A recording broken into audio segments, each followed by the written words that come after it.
성도 여러분, 오늘 밤 우리는 불이 거의 꺼진 집안에서 벽시계 초침 소리만 또렷하게 들리고 몸은 누워 있는데 마음은 아직 하루를 붙들고 있는 그 자리에서 기도에 관한 아주 중요한 한 가지를 만나게 됩니다. 오래 믿은 사람일수록 뒤늦게 깨닫는 사실이 있습니다. 가장 깊은 기도는 말을 많이 할 수 있을 때가 아니라 아무 말도 할 수 없을 때 시작되기도 한다는 것입니다. 그런데도 우리는 여전히 기도를 잘해야 한다는 부담을 붙들고 있어서 정작 가장 힘든 밤에 하나님께 가까이 가지 못하고 혼자 견딜 때가 있습니다. 그러니 편안해지기 전에 잠시 시간을 내어 이 영상에 좋아요를 눌러주시고 구독해주세요. 다만 제가 여기서 하는 이야기가 정말 마음에 드실 때만요. 그리고 지금 어디에서 이 말씀을 듣고 계신지도 댓글로 남겨주십시오. 서울인지 부산인지 혹은 멀리 다른 나라에 계신지 그리고 그곳은 지금 몇 시인지 적어주시면 같은 밤을 지나고 있는 성도님들과 마음으로 함께 하겠습니다. 이제 마음을 가라앉히고 잠시 세상의 소리를 내려놓으십시오. 그리고 오늘 밤의 이 길을 함께 걸어가 보겠습니다. 74 되신 한 권사님이 계셨습니다. 신앙생활을 오래 하셨고 새벽 기도 자리도 거의 비우지 않으셨습니다. 교회에서는 누구나 그분을 기도 잘하는 권사님이라고 불렀습니다. 다른 성도들이 예배를 마치고 다가와 권사님 제 아들 위해서도 기도 좀 해주세요 라고 부탁하면 권사님은 늘 따뜻하게 손을 잡아주셨습니다. 그런데 아무도 모르는 마음이 하나 있었습니다. 나는 기도를 잘 못해. 사람들이 들으면 의아했을 것입니다. 그렇게 오랫동안 기도해 온 분이 왜 그런 생각을 했을까요? 권사님은 늘 다른 사람과 자신을 비교했습니다. 누구는 성경 말씀을 줄줄 외우며 기도하고, 누구는 1시간을 쉬지 않고 기도하는데, 자신은 자꾸 같은 말만 반복하는 것 같았습니다. 저 역시 그런 마음을 이해합니다.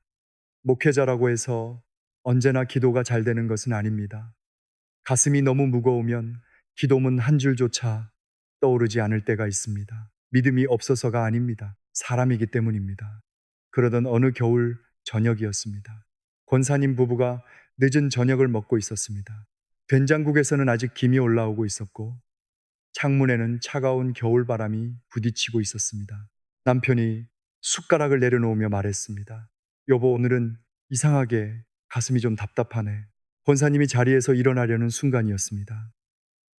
숟가락 하나가 바닥에 떨어졌습니다. 짤랑. 그리고 거의 동시에 의자가 뒤로 밀리는 소리가 났습니다. 남편이 옆으로 쓰러진 것입니다. 여보, 여보, 내 말 들려요. 아무 대답이 없었습니다. 구급차가 도착했고 권사님은 외투도 제대로 여미지 못한 채 응급실까지 따라갔습니다. 남편이 안쪽으로 들어간 뒤 혼자 복도 의자에 앉았습니다. 형광등 빛은 지나치게 하얗고 자동문이 열릴 때마다 찬 공기가 발목까지 스며들었습니다.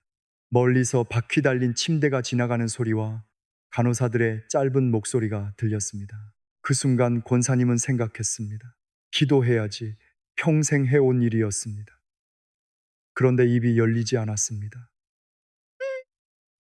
하나님 아버지, 지금 제 남편이 거기까지였습니다. 머리가 하얘졌습니다. 손끝이 떨렸습니다. 눈물만 떨어졌습니다. 평소 같으면 하나님께서 우리 가정을 지금까지 지켜주셨고 수많은 은혜를 베풀어 주셨고 앞으로도 선하게 인도해 달라고 길게 기도했을 것입니다. 그날은 안 됐습니다. 여러분, 바로 이런 순간을 만나면 어떠시겠습니까? 평생 믿었는데 기도 한마디 제대로 나오지 않는 자신이 초라하게 느껴지지 않겠습니까? 권사님도 그랬습니다. 나는 역시 기도를 못하는 사람이구나. 그런데 한참을 울던 권사님의 입에서 겨우 한마디가 나왔습니다. 하나님, 도와주세요. 그게 전부였습니다. 더 설명하지도 못했습니다. 왜 도와주셔야 하는지도 말씀드리지 못했습니다. 그때 놀라운 일이 일어났습니다. 남편의 상태가 갑자기 좋아졌다는 이야기가 아닙니다. 의사가 뛰어나와 좋은 소식을 전했다는 이야기도 아닙니다. 아무것도 달라진 것이 없었습니다. 그런데 권사님의 마음이 조금씩 가라앉기 시작했습니다. 잠시 뒤 간호사가 나와 말했습니다. 보호자분 검사 중이니까 조금만 더 기다려 주세요. 권사님은 고개를 끄덕였습니다. 그리고 속으로 다시 말했습니다. 하나님 도와주세요. 1시간 가까운 기다림 동안 그 말만 되풀이했습니다. 이상하게도 조금 전까지 자신을 짓누르던 공포가 온몸을 다 삼키지는 못했습니다. 남편이 어디에 있는지는 보이지 않았지만 하나님이 그곳에도 계시겠다는 생각이 들었습니다. 그날 남편은 응급처치를 받고 며칠 뒤 안정을 찾았습니다. 그러나 권사님에게 더 오래 남은 것은 남편의 회복 과정만이 아니었습니다. 나중에 권사님이 제게 이렇게 말씀하셨습니다. 목사님, 그날 알았어요. 제가 평생 기도를 잘하려고 했지 하나님께 매달리려고 한 건 아니었더라고요. 하나님께 마음을 드리기보다 좋은 문장을 드리려고 합니다. 다른 사람이 듣기에 은혜로운 기도를 해야 한다고 생각합니다. 그러다 정말 아픈 날이 오면 말이 사라지고 기도까지 사라졌다고 착각합니다. 하지만 예수님은 기도할 때 말을 많이 해야 들으시는 것처럼 생각하지 말라고 하셨습니다. 마태복음 6장 7절입니다. 또 기도할 때에 이방인과 같이 중언부언하지 말라. 그들은 말을 많이 하여야 들으실 줄 생각하느니라. 왜 그렇습니까? 우리의 아픔을 하나님께 길게 설명해야만 알아들으시는 분이 아니기 때문입니다. 바로 이어지는 마태복음 6장 8절에서 말씀하십니다. 그러므로 그들을 본받지 말라 구하기 전에 너희에게 있어야 할 것을 하나님 너희 아버지께서 아시느니라. 여러분, 오늘 밤 기도가 안 되십니까? 괜찮은 척하지 마십시오.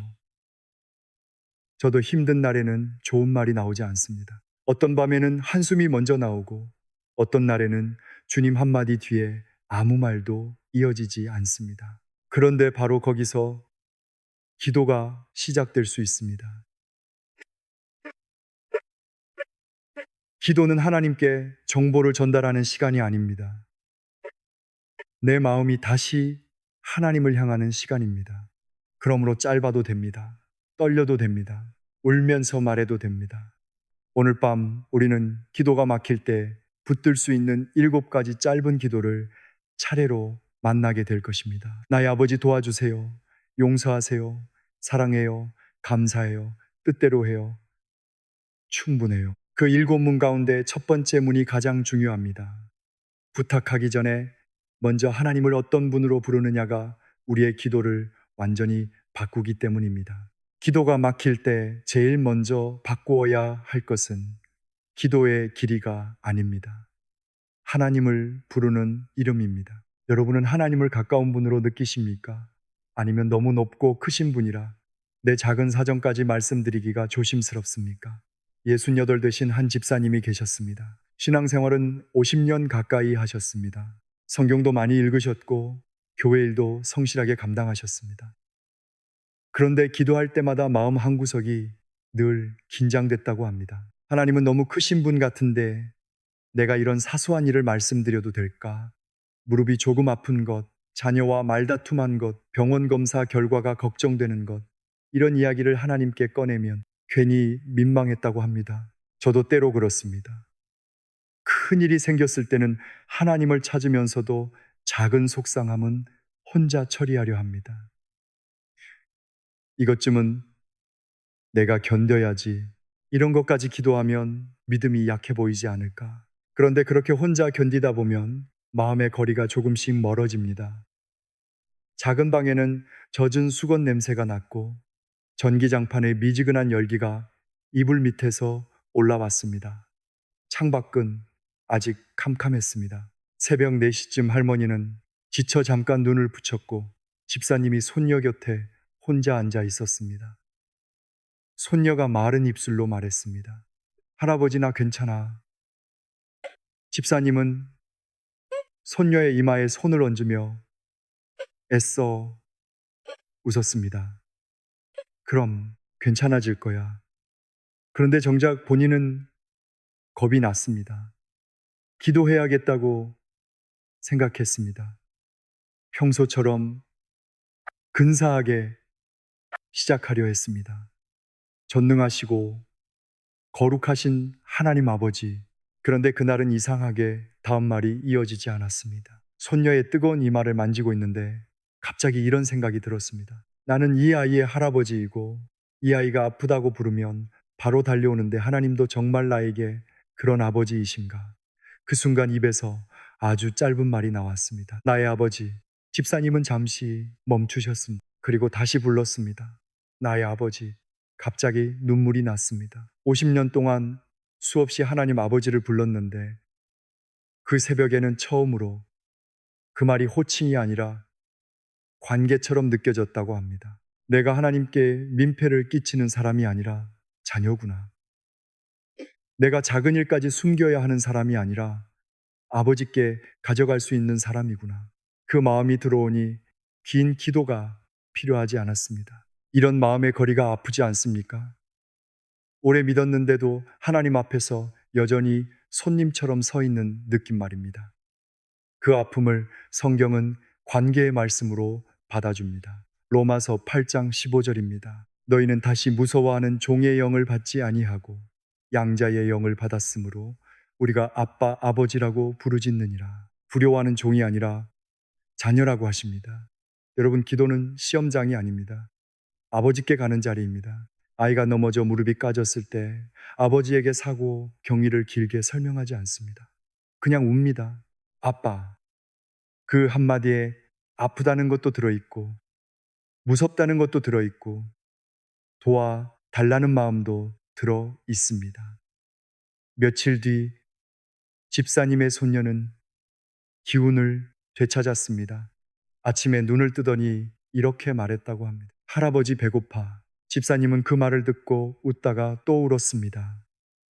그날 이후 기도가 달라졌습니다. 외출하기 전에도 나의 아버지, 병원문 앞에서도 나의 아버지, 잠들기 전에도 나의 아버지. 어느 날 며느리가 물었다고 합니다. 아버님, 요즘 표정이 많이 편안해지셨어요. 무슨 좋은 일 있으세요? 집사님이 웃으며 대답했습니다. 좋은 일이 생긴 게 아니라 아버지가 가까워졌어. 여러분, 이것이 첫 번째 짧은 기도입니다. 나의 아버지.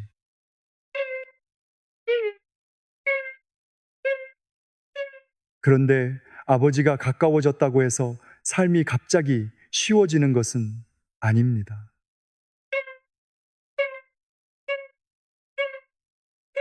아버지를 부르고 나면 그 다음에는 우리의 가장 솔직한 말이 나와 도와주세요. 61살의 한 권사님은 남편이 운영하던 작은 인쇄소가 기울면서 몇 달 동안 잠을 제대로 자지 못했습니다. 거래처는 줄고 밀린 대금은 쌓이고 남편은 점점 말이 없어졌습니다. 저녁 식탁에서도 숟가락 부딪히는 소리만 났습니다. 남편은 한참 있다가 대답했습니다. 나도 모르겠어. 어디서부터 손 떼야 할지 모르겠어. 그 말을 듣는데 권사님 마음도 무너졌습니다. 기도하려고 앉으면 무엇부터 말해야 할지 몰랐습니다. 사업 이야기, 빚 이야기, 아이들 걱정, 남편 건강. 꺼내야 할 말이 너무 많으니 오히려 아무 말도 나오지 않았습니다. 한 달을 그렇게 버텼습니다. 그러던 어느 새벽 2시가 넘은 시간, 권사님은 잠이 오지 않아 혼자 교회로 갔습니다. 예배당은 차가웠고 난방이 꺼져 있어서 숨을 내쉴 때마다 공기가 서늘했습니다. 창문 너머로 바람이 나뭇가지를 긁는 소리가 들렸습니다. 권사님은 앞자리에 무릎을 꿇었습니다. 저도 누군가에게 답을 줘야 하는 자리에서는 말이 많으면서 정작 제 두려움을 하나님께 가져갈 때는 한마디도 못할 때가 있습니다. 권사님도 그랬습니다. 한참을 울다가 겨우 입을 열었습니다. 하나님 도와주세요. 그게 다였습니다. 잠시 뒤 다시 말했습니다. 도와주세요. 그 순간 빚이 사라진 것은 아닙니다. 전화가 울린 것도 아닙니다. 남편의 사업이 갑자기 회복된 것도 아닙니다. 그러나 권사님 마음에 한 가지가 분명해졌습니다. 내가 혼자 책임지는 인생이 아니구나. 바로 이런 막막함 앞에 성경은 말씀을 건넵니다. 시편 50편 15절입니다. 환난 날에 나를 부르라. 내가 너를 건지리니 네가 나를 영화롭게 하리로다. 환난 날에 설명하라고 하지 않으십니다. 부르라고 하십니다. 여러분에게 힘든 일이라면 하나님께도 작은 일이 아닙니다. 이것 정도로 기도해도 될까? 그 생각 때문에 입을 닫지 마십시오. 도와주세요. 그 한마디면 시작할 수 있습니다. 권사님은 그 뒤로도 한동안 새벽마다 같은 기도를 드렸습니다. 하나님 도와주세요. 처음에는 눈물이 더 많았습니다. 그런데 조금씩 마음이 정돈됐습니다. 상황을 볼 때마다 무너지는 대신 오늘 해야 할 일을 하나씩 할 힘이 생겼습니다. 2달 뒤 오랫동안 끊겼던 거래처에서 다시 연락이 왔고 남편은 작은 일부터 다시 이어갈 수 있었습니다. 하지만 권사님이 가장 소중하게 여긴 변화는 따로 있었습니다. 목사님, 일이 풀린 것도 감사하지만 그보다 먼저 제가 혼자가 아니라는 걸 배웠어요. 바로 그것입니다. 나의 아버지는 관계를 열어줍니다. 도와주세요는 그 관계 안에서 우리의 절박함을 숨기지 않게 합니다. 그런데 여기까지 와도 기도가 다시 막힐 수 있습니다. 하나님이 가까우신 줄 알고 도움을 구할 줄도 아는데 마음속에 숨겨둔 죄책감 하나 때문에 얼굴을 들지 못할 수 있습니다. 기도가 막히는 데에는 말이 부족해서가 아니라 마음속에 숨겨둔 무언가 때문일 때가 있습니다. 여러분에게도 하나님께 차마 말씀드리고 싶지 않은 일이 있습니까? 지난주에도 다시는 그러지 않겠다고 했는데 또 같은 말을 하고 같은 화를 내고 같은 욕심에 넘어졌습니까? 그러면 이런 생각이 찾아옵니다. 나는 이 모양인데 무슨 기도를 해? 예배는 드릴 수 있습니다. 찬송도 부를 수 있습니다. 봉사도 할 수 있습니다. 그런데 하나님 앞에 단둘이 앉으면 갑자기 마음이 불편해집니다. 저도 제 잘못을 빨리 인정하지 못할 때가 있습니다. 목회자는 늘 먼저 사과하고 먼저 회개할 것 같지만 그렇지 않습니다. 자존심 때문에 변명하고 싶을 때가 있고 내 잘못보다 상대방의 잘못부터 계산할 때도 있습니다. 그런 마음을 오래 품으면 기도도 점점 메말라 갑니다. 쉰둘 되신 한 집사님이 계셨습니다. 젊은 시절부터 교회 생활에 열심히셨고 구역 모임도 잘 섬기셨습니다. 그런데 마흔 후반에 가까운 사람에게 큰 상처를 주는 일을 하셨습니다. 밖으로 크게 알려진 일은 아니었습니다. 사람들은 몰랐습니다. 하지만 집사님은 알고 있었습니다. 문제는 그 다음부터였습니다. 주일에 예배당에 앉아 찬양을 부르는데 갑자기 이런 생각이 들었습니다. 내가 여기 있어도 되는 걸까? 찬양 소리는 크게 들리는데 자신만 투명한 벽 뒤에 앉아 있는 것 같았습니다. 예배가 끝난 뒤 한 권사님이 다가와 말했습니다. 집사님, 오늘 얼굴이 왜 이렇게 어두워요? 집사님은 급히 웃으며 대답했습니다. 아니에요. 그냥 좀 피곤해서 그래요. 사람에게도 숨겼습니다. 하나님께도 숨겼습니다. 무릎을 꿇으면 그 일이 떠올랐습니다. 눈을 감으면 피해를 준 사람의 얼굴이 떠올랐습니다. 그래서 깊이 기도하지 않았습니다. 입으로만 기도했습니다. 그렇게 한 해가 지나고 또 한 해가 지났습니다. 여러분 이것이 얼마나 고통스러운지 아십니까? 하나님을 떠난 것은 아닌데 하나님을 피하고 있는 상태입니다. 교회 안에 있는데 마음은 문 밖에 서 있습니다. 그러던 어느 늦가을 밤이었습니다. 집사님은 가족들이 잠든 뒤 거실에 혼자 앉아 있었습니다. 창문에는 가늘게 빗물이 흘렀고 냉장고 돌아가는 낮은 소리만 방 안에 남아 있었습니다. 몸은 피곤했지만 잠은 오지 않았습니다. 손이 가는 대로 성경을 펼쳤습니다. 그날 마음을 붙잡은 말씀이 요한일서 1장 9절이었습니다. 그런데 말씀을 읽기 전에 먼저 집사님의 마음이 무너졌습니다. 나는 3년 동안 하나님께 용서를 구하지 않은 것이 아니라 하나님을 피하고 있었구나. 그 사실이 너무 아팠습니다. 바로 그런 죄책감 앞에 성경은 말씀합니다. 만일 우리가 우리 죄를 자백하면 그는 미쁘시고 의로우사 우리 죄를 사하시며 우리를 모든 불의에서 깨끗하게 하실 것이요. 집사님은 성경을 덮었습니다. 그리고 소파 앞 차가운 바닥에 무릎을 꿇었습니다. 말을 잘하고 싶지 않았습니다. 변명도 하고 싶지 않았습니다. 한참을 울다가 겨우 입을 열었습니다. 하나님 용서하세요. 그게 전부였습니다. 다시 말했습니다. 용서하세요. 눈물이 바닥에 떨어졌습니다. 집사님은 나중에 그 순간을 이렇게 말했습니다. 바닥은 차가웠는데 이상하게 마음은 따뜻해졌어요. 하나님이 떠나셨던 게 아니라 제가 피하고 있었다는 걸 그때 알았어요. 여러분, 하나님은 우리의 죄를 가볍게 여기시는 분이 아닙니다. 그러나 회개하러 돌아오는 사람을 밀어내시는 분도 아닙니다. 우리가 너무 부끄러워서 차마 얼굴을 들 수 없을 때 성경은 그 아픔보다 먼저 정죄를 더하지 않습니다.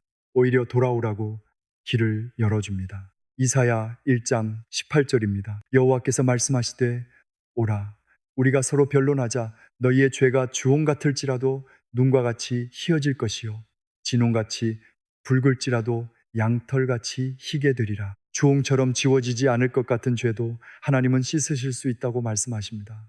그러니 회개는 멀리 쫓겨나는 일이 아닙니다. 돌아오는 일입니다. 용서하세요. 그 짧은 말에 변명하지 않겠다는 마음이 들어 있습니다.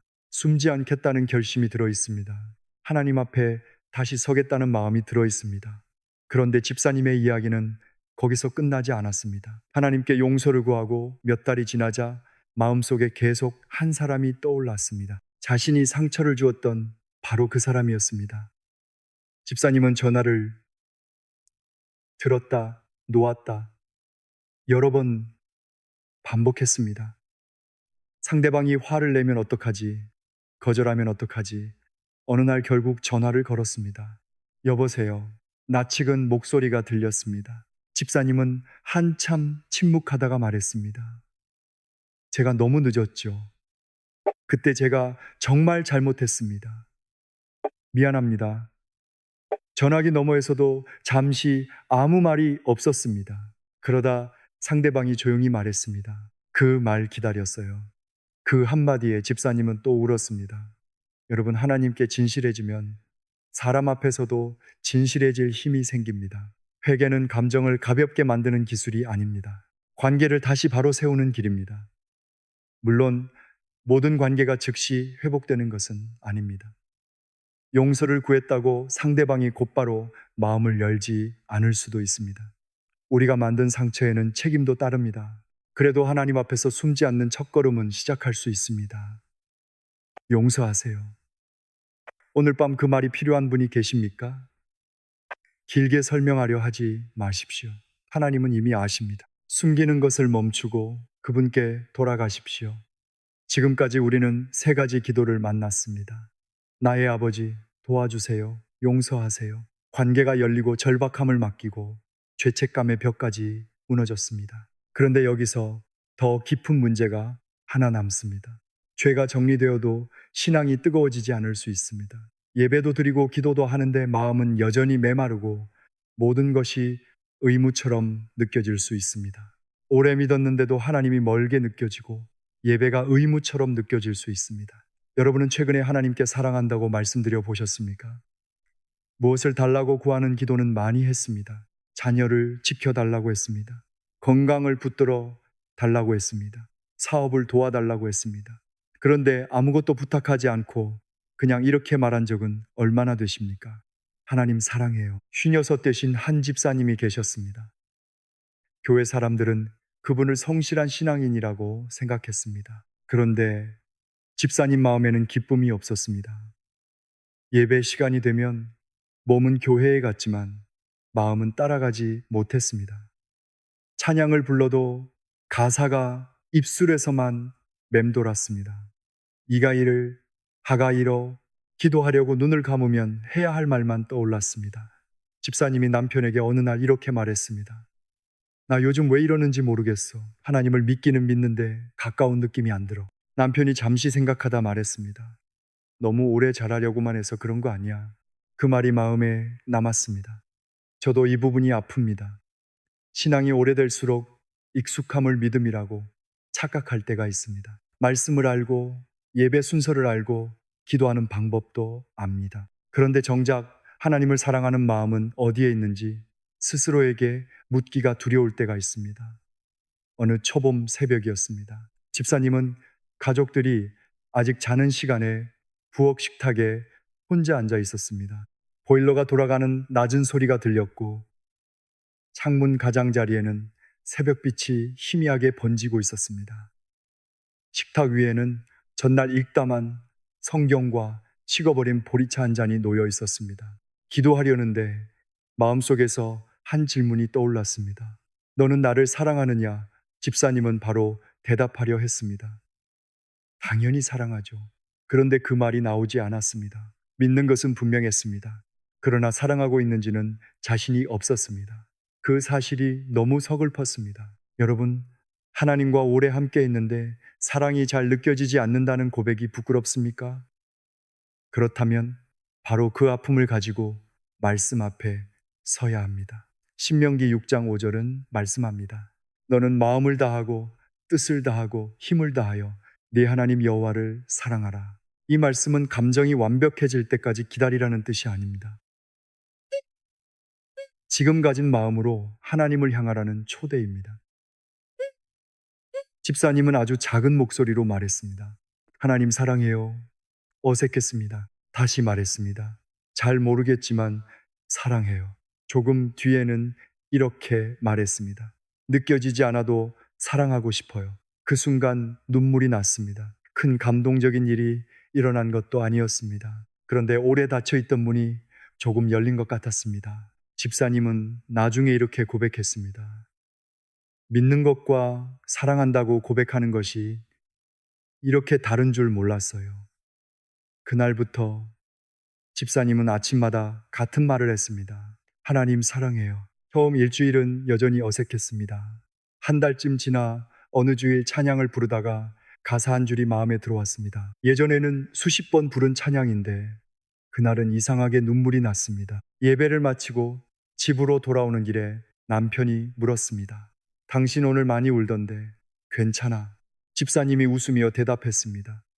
응, 하나님이 가까이 계신 것 같았어. 놀라운 것은 그 다음이었습니다. 하나님께 사랑한다고 말하기 시작하니 가족을 대하는 말도 조금씩 달라졌습니다. 전에는 남편의 사소한 실수에도 바로 날이 섰는데 한 번 더 기다렸습니다. 사랑의 고백이 사람을 바꾸기 시작한 것입니다. 그런데 사랑이 살아나면 자연스럽게 따라오는 기도가 하나 있습니다. 감사해요. 감사는 상황이 좋아져서만 드리는 기도가 아닙니다. 문제가 있는데도 하나님을 다시 바라보는 기도입니다. 60세 되신 한 장로님은 건강검진을 받고 추가 검사가 필요하다는 말을 들었습니다. 의사는 결과가 나오기까지 열흘 정도 걸린다고 했습니다. 그 열흘이 너무 길었습니다. 밤이 되면 온갖 생각이 몰려왔습니다. 혹시 큰 병이면 어떡하지? 아내는 어떻게 하지? 자녀들에게 부담이 되면 어떡하지?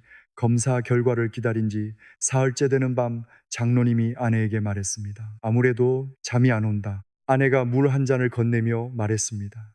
당신 오늘 감사한 것 하나만 말해봐요. 장로님은 순간 짜증이 났습니다.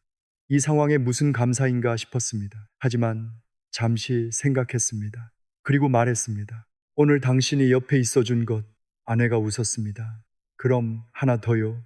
장로님이 창밖을 바라보았습니다. 비가 내리고 있었습니다. 빗물이 베란다 난간을 두드리는 소리가 조용히 들렸습니다. 오늘도 밥 먹을 수 있었던 것. 하나씩 말하기 시작했습니다. 자녀가 전화해 준 것. 그리고 마지막에 장로님이 아주 작게 말했습니다. 하나님이 아직 나와 함께 계신 것. 바로 그 두려움 앞에서 데살로니가전서 5장 18절이 답이 됩니다. 범사에 감사하라. 이것이 그리스도 예수 안에서 너희를 향하신 하나님의 뜻이니라. 범사에 감사하라는 것은 아픈 일이 좋다고 말하라는 뜻이 아닙니다. 두려운 일을 두렵지 않은 척하라는 뜻도 아닙니다. 이 상황에서도 하나님이 떠나지 않으셨다는 것을 고백하는 것입니다. 저도 어려운 일이 생기면 감사보다 불평이 먼저 나옵니다. 기도하면서도 왜 하필 지금입니까? 왜 저입니까? 하는 마음이 올라옵니다. 그래서 감사는 감정보다 먼저 선택해야 할 때가 있습니다. 이 한마디를 드리는 순간 문제가 사라지지는 않습니다. 하지만 시선이 달라집니다. 문제만 보던 눈이 하나님도 함께 보기 시작합니다. 장로님의 검사 결과는 다행히 급하게 치료해야 할 큰 병은 아니었습니다. 그러나 장로님이 기억하는 것은 결과보다 그 열흘입니다. 목사님, 그때 처음 알았습니다. 감사는 결과를 받고 하는 말이 아니라 결과를 기다리면서도 할 수 있는 기도더군요. 여러분, 오늘 밤 감사하기 어려운 일이 있습니까? 그 일 자체를 감사하라는 말이 아닙니다. 그 한가운데에서도 함께 계시는 하나님께 말해 보십시오. 감사해요. 사랑해요는 굳은 마음을 엽니다. 감사해요는 좁아진 시선을 넓혀줍니다. 그런데 감사까지 배웠는데도 가장 어려운 문이 하나 남아 있습니다. 내가 정말 원하는 것이 있는데 하나님이 다른 길을 허락하실 때입니다. 감사할 수 있게 되었다고 해서 모든 기도가 쉬워지는 것은 아닙니다. 오히려 가장 어려운 순간은 내가 정말 원하는 것이 분명한데 하나님이 다른 길을 허락하실 때 찾아옵니다. 여러분에게도 꼭 이루어졌으면 하는 일이 있습니까? 자녀 문제입니까? 수술 결과입니까? 취업이나 사업 문제입니까? 혹은 오랫동안 기다려온 한 사람의 마음입니까?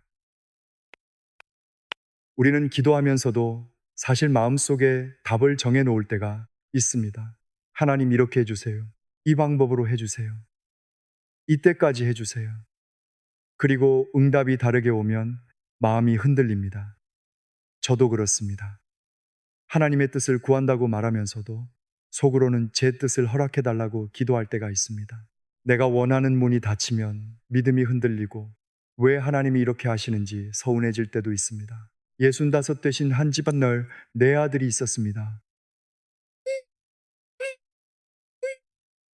아들은 오랫동안 준비한 시험을 앞두고 있었습니다. 몇 년을 공부했고 가족 모두가 그 시험 하나를 바라보고 살다시피 했습니다. 시험 결과 발표 전날 밤 집사님은 잠을 이루지 못했습니다. 거실에는 스탠드불 하나만 켜져 있었고 식탁 위에는 아들이 공부하다 놓아둔 볼펜과 접힌 문제집이 그대로 있었습니다.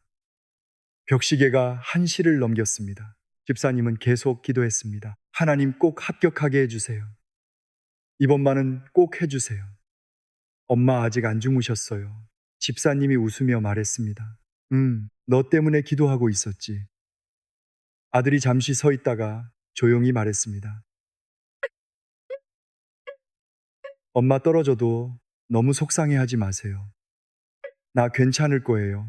그 말이 오히려 집사님의 가슴을 찔렀습니다. 나는 이 아이를 하나님보다 더 붙들고 있는 것은 아닐까? 이 시험 결과가 아이의 인생 전체인 것처럼 생각하고 있는 것은 아닐까?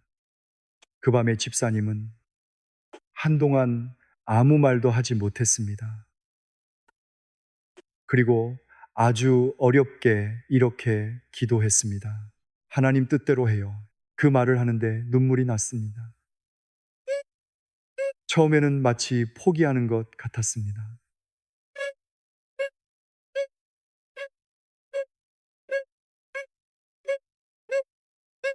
하지만 다시 말했습니다.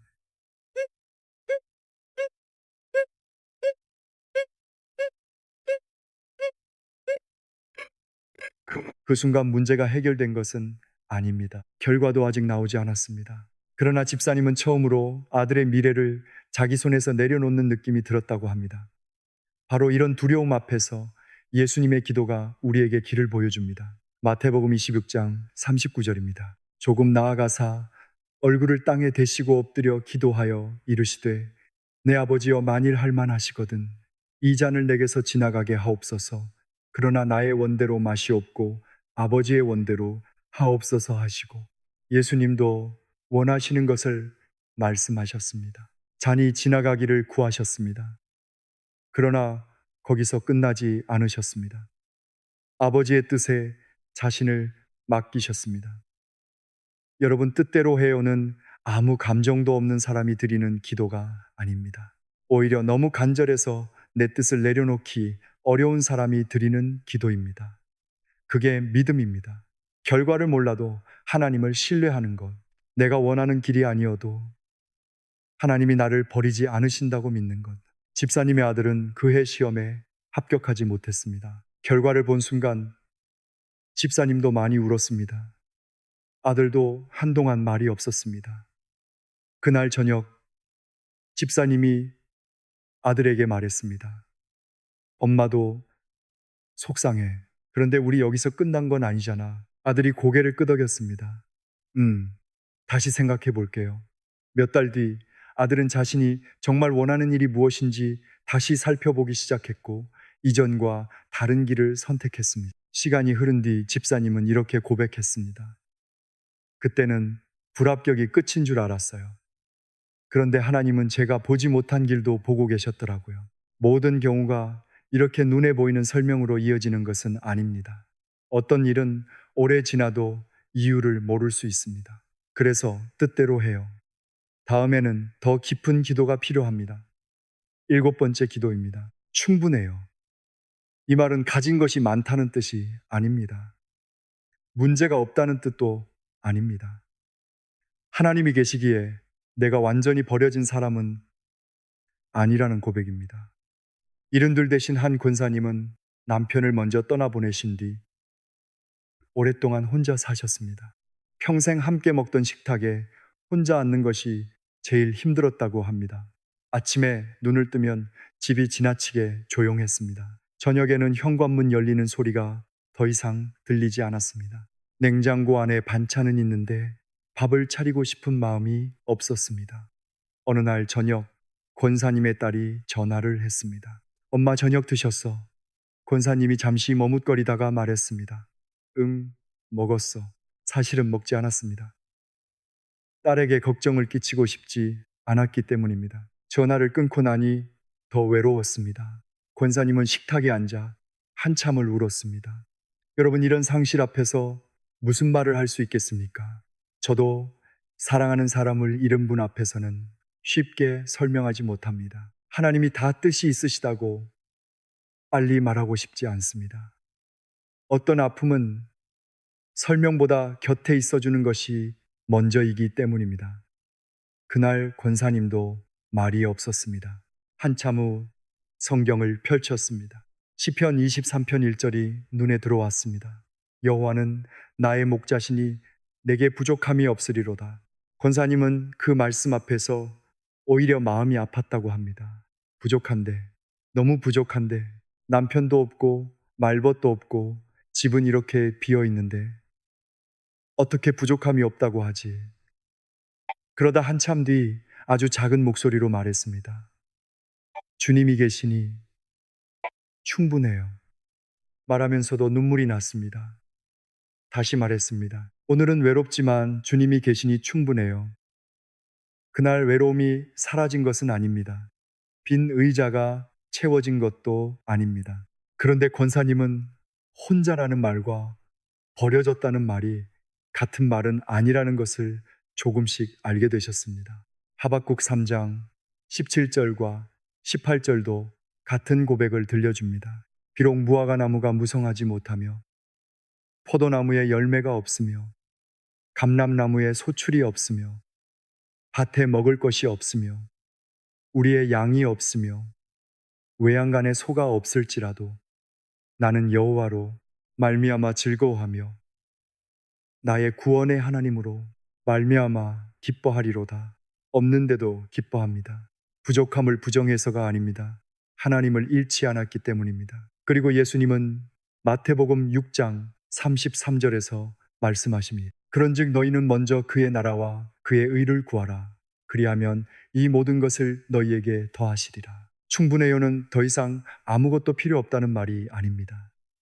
내 필요보다 하나님이 먼저라는 고백입니다. 여러분, 오늘 밤 무엇이 가장 부족합니까? 사람입니까? 건강입니까? 돈입니까? 시간입니까? 그 부족함을 억지로 없다고 말하지 마십시오. 다만 그 한가운데서 이렇게 고백해 보십시오. 주님 뜻대로 해요. 그리고 한 걸음 더 들어가십시오. 주님이 계시니 충분해요. 이제 7개의 짧은 기도가 모두 우리 손에 들어왔습니다. 그런데 마지막으로 꼭 알아야 할 것이 있습니다. 이 짧은 기도들을 어떻게 해야 내일 아침이면 잊어버리는 좋은 말이 아니라 실제 삶의 기도가 되겠습니까? 그리고 너무 지쳐서 이 7마디조차 입 밖으로 나오지 않는 밤에는 하나님께 무엇을 드려야 하겠습니까? 어렵지 않습니다. 아침에 눈을 뜨셨을 때 먼저 이렇게 불러보십시오. 나의 아버지, 아직 입을 속이어도 됩니다. 눈이 제대로 떠지지 않아도 괜찮습니다. 하루를 시작하기 전에 하나님과의 관계부터 기억하는 것입니다. 병원으로 가는 날이라면 현관문을 나서며 말하십시오. 도와주세요. 가족에게 화를 내고 마음이 무거워졌다면 변명하기 전에 말씀드리십시오. 용서하세요. 감사해요. 내가 원했던 결과와 다른 소식을 들었다면 마음이 아픈 그대로 말씀드리십시오. 뜻대로 해요. 밤이 되었는데 아직 해결되지 않은 것이 남아있다면 마지막으로 고백해 보십시오. 주님이 계시니 충분해요. 여러분, 이것이 쉬지 않고 기도하는 삶의 한 모습입니다. 하루 종일 무릎을 꿇고 있을 수는 없습니다. 우리는 밥도 해야 하고, 약도 먹어야 하고, 일도 해야 합니다. 자녀의 전화를 받아야 하고, 병원에도 가야 합니다. 그런데 하루 곳곳에서 하나님을 부를 수는 있습니다. 설거지 하다가도, 버스를 기다리다가도, 잠이 오지 않는 새벽에도, 기도는 시간을 길게 떼어내야만 가능한 일이 아닙니다. 연결되어 있는 것입니다. 한 69살 권사님이 이런 말씀을 하셨습니다. 남편을 병간호하던 시절에는 너무 지쳐서 새벽 기도를 드릴 힘조차 없었다고 합니다. 밤새 남편의 체온을 재고 약 시간을 챙기다 보면 의자에 앉은 채 잠들 때도 있었습니다. 어느 새벽 남편이 잠에서 깨 조용히 물었다고 합니다. 당신 많이 힘들지? 권사님은 웃으려다가 눈물이 났습니다. 괜찮아요. 그렇게 말했지만 사실은 괜찮지 않았습니다. 저도 우리가 너무 쉽게 괜찮습니다 라고 말할 때가 있다는 것을 압니다. 믿는 사람이니 강해야 한다고 생각하고 다른 사람보다 더 힘든 사람이 많다고 스스로를 눌러버립니다. 하지만 하나님 앞에서는 그럴 필요가 없습니다. 권사님은 그날 부엌으로 나와 식탁 의자에 앉았습니다. 새벽 5시가 조금 넘은 시간이었습니다. 전기밥솥에서는 약하게 보온 소리가 났고 창밖은 아직 푸른 어둠 속에 잠겨 있었습니다. 기도하려 했습니다. 그런데 아무 말도 나오지 않았습니다. 나의 아버지도 도와주세요도 입이 떨어지지 않았습니다. 그냥 울었습니다. 한참을 울다가 권사님은 속으로 생각했다고 합니다. 이것도 기도일까 여러분? 바로 그 아픔 앞에 시편 56편 8절의 말씀이 있습니다. 나의 유리함을 주께서 계수하셨사오니 나의 눈물을 주의 병에 담으소서. 이것이 주의 책에 기록되지 아니하였나이까. 하나님은 우리의 눈물까지 아십니다. 말로 설명하지 못한 눈물, 자녀에게도 보여주지 못한 눈물, 배우자 앞에서도 삼킨 눈물, 그것까지 하나님 앞에서는 사라지지 않습니다. 권사님은 나중에 이렇게 말했습니다. 목사님, 그날 아무 말도 못했는데 이상하게 기도하고 나온 것 같았어요. 그렇습니다. 여러분, 때로는 눈물이 기도입니다. 한숨도 기도가 될 수 있습니다. 주님 한마디만 하고 끝나도 괜찮습니다. 하나님은 우리의 말이 완성되기를 기다렸다가 가까이 오시는 분이 아닙니다. 우리가 무너진 그 자리에도 이미 함께 계십니다. 그래서 오늘 7기도를 다시 마음에 담아 보십시오. 나의 아버지, 도와주세요. 용서하세요. 사랑해요. 감사해요. 뜻대로 해요. 충분해요. 어쩌면 오늘 여러분에게 필요한 것은 7가지 전부가 아닐 수도 있습니다. 한마디면 될 수 있습니다. 오늘 밤 가장 마음에 걸리는 기도가 무엇입니까? 혹시 도와주세요입니까? 용서하세요입니까? 아니면 아직 입에 잘 붙지 않는 충분해요입니까? 그 한마디부터 시작하십시오. 그리고 두려움 때문에 그 말조차 힘든 분에게 이사야 41장 10절의 말씀을 드립니다. 두려워하지 말라. 내가 너와 함께함이라. 놀라지 말라. 나는 네 하나님이 됨이라. 내가 너를 굳세게 하리라. 참으로 너를 도와주리라. 참으로 나의 의로운 오른손으로 너를 붙들리라. 성도 여러분, 기도는 잘하는 사람이 하나님 가까이에 가는 길이 아닙니다. 하나님이 필요하다는 것을 인정하는 사람이 그분께 가까이 가는 길입니다. 오늘 밤 말을 잘하려 하지 마십시오. 진실하게 말씀드리십시오. 짧아도 됩니다. 떨려도 됩니다. 울어도 됩니다. 이제 함께 기도하겠습니다. 하나님 아버지, 오늘 이 밤 말씀을 듣는 모든 성도님을 기억하여 주옵소서. 기도해야 한다는 것을 알면서도 무슨 말을 해야 할지 몰라 마음만 무거웠던 분들을 품어 주옵소서. 나의 아버지라고 부를 때 자녀된 기쁨을 다시 알게 하시고 도와주세요 라고 부르짖을 때 혼자가 아님을 믿게 하소서. 숨겨둔 허물이 있다면 용서하세요 라고 정직하게 나아가게 하시고 메마른 마음에는 사랑해요라는 고백을 다시 허락하여 주옵소서. 두려움 가운데에서도 감사해요라고 하나님을 바라보게 하시며 원하는 대로 되지 않는 순간에는 뜻대로 해요라고 주님의 손에 맡길 믿음을 주소서.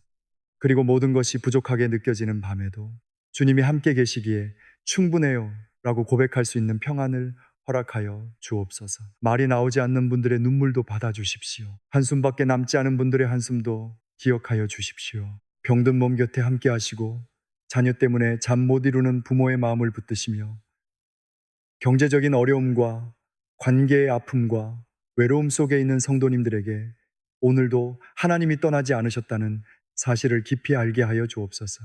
오늘 밤 편안히 쉬게 하시고 내일 아침 눈을 뜰 때 가장 먼저 하나님을 부르게 하소서. 우리의 기도를 이미 아시는 예수 그리스도의 이름으로 기도드립니다. 아멘. 오늘 말씀 가운데 여러분에게 가장 필요한 짧은 기도 하나를 댓글에 남겨보셔도 좋겠습니다. 도와주세요. 감사해요. 뜻대로 해요. 그 한마디가 누군가에게는 함께 기도할 이유가 될 수 있습니다. 그리고 오늘 이 말씀이 정말 마음에 닿으셨다면 구독과 좋아요로 다음 말씀에서도 함께 해주십시오. 오늘 밤 여러분이 긴 기도를 하지 못하셔도 괜찮습니다. 단 한마디라도 하나님을 향해 있다면 그 자리에서 이미 기도는 시작되고 있습니다.